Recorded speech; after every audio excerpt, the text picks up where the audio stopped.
Welcome to Chit Chatter with Rhea, the podcast that provides information to you about the legal and political process. Now here's your host, Rhea Chattergoon. Hey everyone, thanks for joining Chit Chatter with Rhea.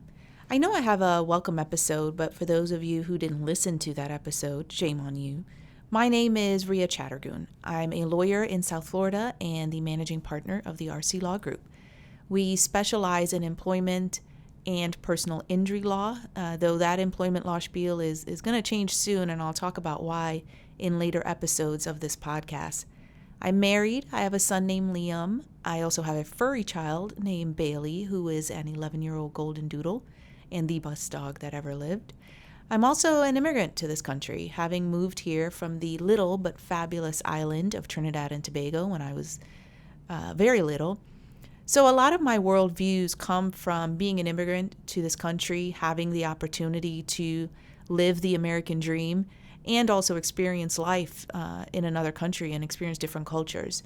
I also grew up in Miami, and there's a unique melting pot of people here, which has allowed me to really gain different views on different issues, like most Miamians. So why did I want to do this podcast? Well, I spend a lot of time ranting on social media, really in the last 5 years about any and everything, but mostly legal opinions and just the disastrous state of affairs that our political system is in. I like to think that I criticize everyone equally, but the truth is, in the last 5 years, I've just been in a complete rage with the appearance of this quote-unquote MAGA crowd. I feel as though, the last 5 years of what's going on in this country, democracy is just crumbling before our eyes, right? And everyone's just sort of going about life. We talk about it, we post funny memes on social media, but are we really paying attention to what's going on?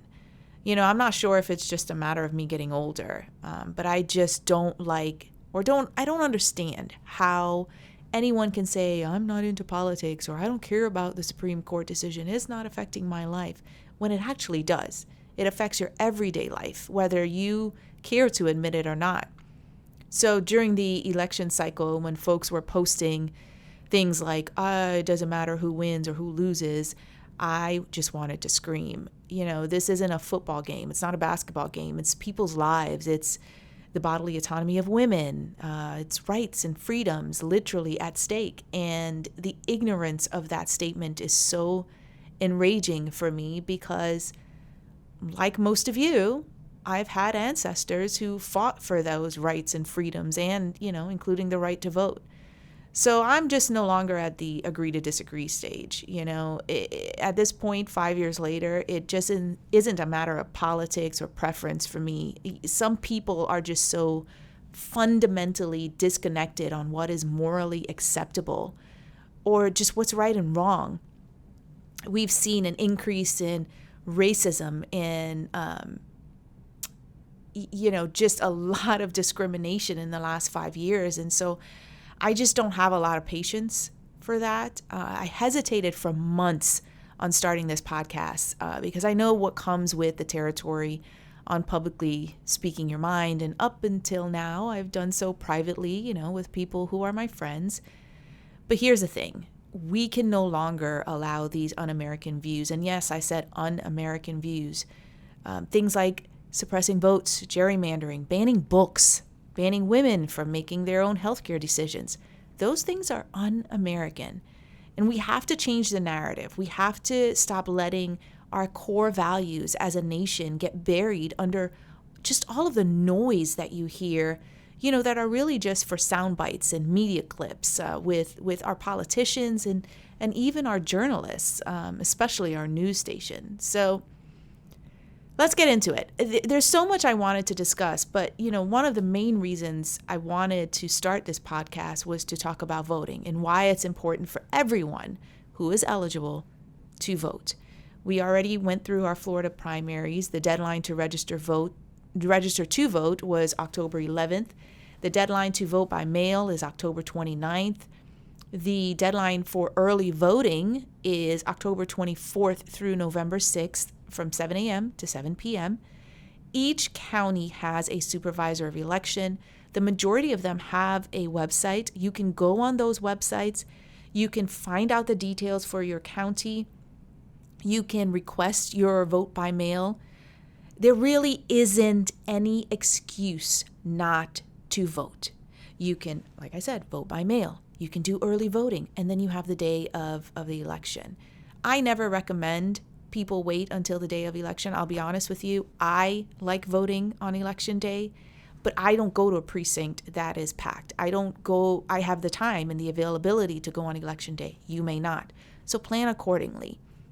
This election is so important. I cannot stress that enough. And I know everyone gets tired of hearing that because each election and as the elections go on, everyone says that. But so much is on the line, right? We've heard about women's rights, the big abortion debate, which I'm going to have another podcast on that issue to explain the Roe versus Wade decision and how it affects each of the states. But we need to hold on to the House. We need to flip 2 seats for the Senate in order for women's rights to actually be codified into law, right? In this election, in Florida at least, we have some very, very highly contested elections happening. We've got Val Demings running for senator against Marco Rubio, who I could talk about all day long, but mostly that he doesn't show up for work. We've got our governor up for election, Mr. Ron DeSantis. Running against him is Charlie Crist. And then we have a number of House and Senate seats in the state of Florida that are up for election. This happened because of redistricting. So what is redistricting? Redistricting is something that happens every 10 years. The states redraw the boundaries of their congressional districts to reflect new population counts. So in 2020, there was a census. That census allowed Florida to gain a new seat, a new congressional seat. And so there was a lot of controversy around this redrawing, right? There was a lawsuit because the redrawing of the map reduced most of the minority districts. In fact, one of the new maps, or the new map, I should say, no longer includes a Black majority district in the state where Black residents represent about 15% of that population. And so what we're actually seeing on that new map is that there are 2 additional white majority districts, 1 additional Hispanic majority district under Mr. DeSantis's map. But the map shows that minority residents of Florida are very underrepresented. And so, for example, Hispanic residents are underrepresented under the new map. So Hispanic residents are very underrepresented. They represent about, 14% of the districts, but make up 26% of the state population overall. What we're seeing is white residents are even more represented than they had been under previous maps. And with Mr. DeSantis's new map, we see white Floridians making up a majority in about 68% of the districts, while representing about 52% of the population. So why is it important? Well, it's simple. It's math. With a new district that favors white voters and shrinking other minority districts, we're destined to end up with a majority in the state Senate and the state House that don't really reflect the population of Florida. And so that's never a good thing. That's never a good thing because you want representation, especially in your state government. And so what we're seeing is a number of these quote unquote MAGA crazy lunatics running for state government, and people are blindly or maybe not so blindly voting for them. And so, look at what has happened in the state of Florida with the people who are in our state government. Example, Mr. DeSantis put people on a plane who were here legally. They were legal asylum seekers. They were in Texas, and they were put on a plane to Martha's Vineyard. They spent about $12 million of taxpayers' money, of Floridians' taxpayers' money, to do so. $615,000 went to a Republican donor who organized the trip. And the worst part of it is that these people didn't know where they were going. They were given fake documents, fake brochures.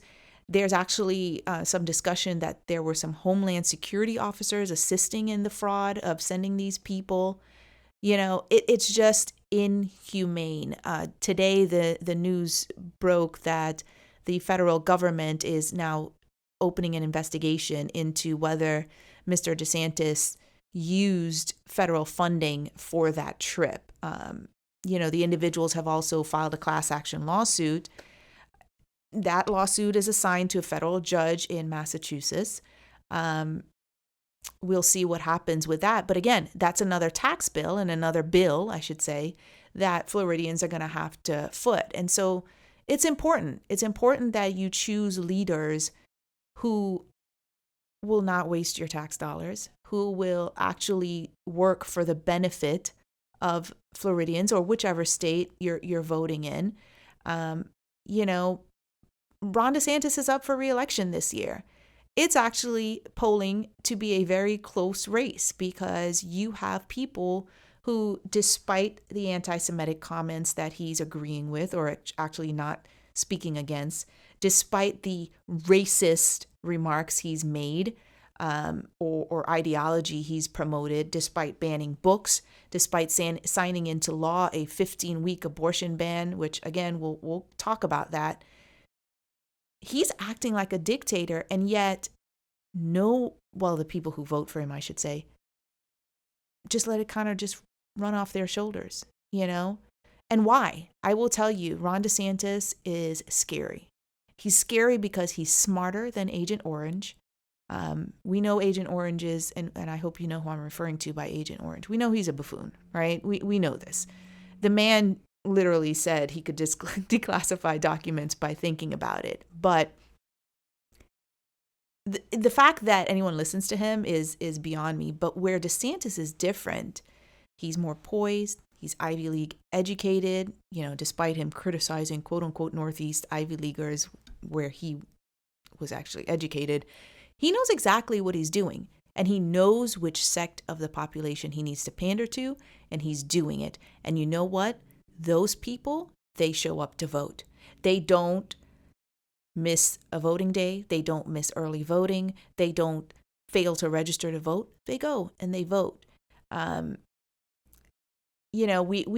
you look at just certain things that happen. So another example, that big story about Brett Favre stealing welfare money. I think it was $5 million from the state of Mississippi, one of the poorest states, if not the poorest state in the country. So the story is that Brett Favre, who made over $100 million in his football career, colluded with the former governor of Mississippi to take that money designed for welfare recipients so that he could build a volleyball facility at his alma mater, which was Southern Miss, I believe, and that's where his daughter currently goes to school and plays volleyball. But that was only about $1.1 million. Not that that's not a lot of money. It's a lot of money. There was another $1 million that he was apparently paid for appearances, and he paid that back, but because he never made the appearances. But where's the rest of the money? And again, this is why voting is so important. This particular former governor of Mississippi, Phil Bryant, was a Republican governor, deeply ingrained in Mississippi state government. He was actually the state auditor, which is funny because it's the state auditor who discovered this money was missing and that Brett Favre was awarded the money. He was then the lieutenant governor, Phil Bryant, and then the elected governor. So these were all positions that he was elected to, and he's ingrained in the state. Sort of the same thing we see in Florida. We've got these career politicians who keep running for office, who don't get anything done, and in the meanwhile, our state is crumbling. We look at the past week where we had Hurricane Ian hit Florida, a Cat 4 hurricane. One of the first things that all homeowners were worried about was home insurance. And it's not just the ridiculous increase in insurance premiums that we keep experiencing, but it's also the fact that we literally only have about 2 companies who are still writing policies in Florida. Our state government had an opportunity to deal with that in the last session. Nothing was done. I'm going to have someone who's an expert in that field on the podcast to talk a little bit about more of that. But just so you know, last week, the 6th Florida property insurer declared insolvency and canceled over $56,000 in policies. 56,000 policies. And so the 2 remaining companies, I think it's 2, who are currently writing policies in the state of Florida, they're soon going to claim bankruptcy. And, we're not going to be able to get our homes insured. We're dealing with rising water levels in South Florida. We're dealing with in the next 3 years, a deficit in actual water for our state. And look, are there a lot of insurance scams? Sure. I live in South Florida. I will tell you, people scam all day long. But what about the millions of homeowners who pay their premiums year after year, and then when they need to file a claim, all of a sudden the insurance companies can't pay, or they're lowballing you? I've been experiencing it myself at my home. So those are the things that we should be focusing on, right? Not paying $12 million to fly legal asylum seekers from Texas to Martha's Vineyard, not banning books. I can't tell you how many teachers I've spoken to who are so frustrated about the books that they're banning in school, not signing don't say gay bills or removing attorney generals for not prosecuting bad abortion bills.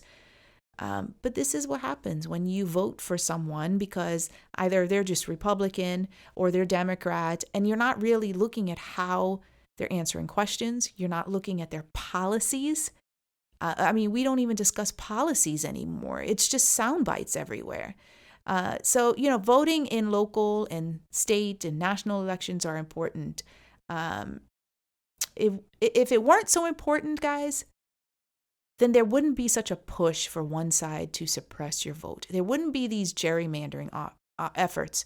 There wouldn't be these bills being passed to limit how, when, where, what you need to be able to have in order to vote.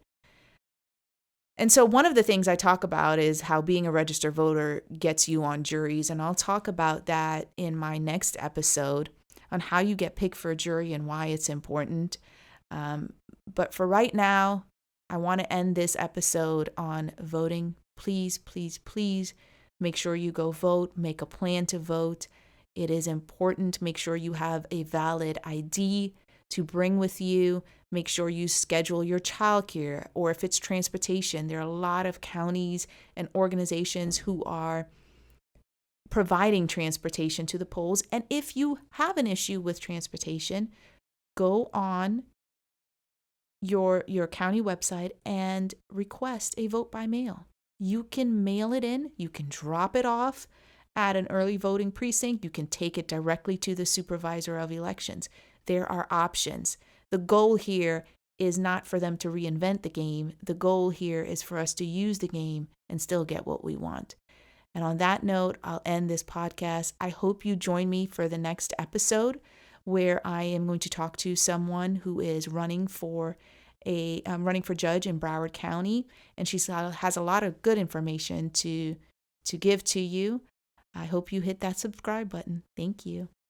Thanks for listening.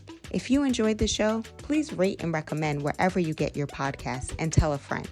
You can also follow the podcast on our social media pages.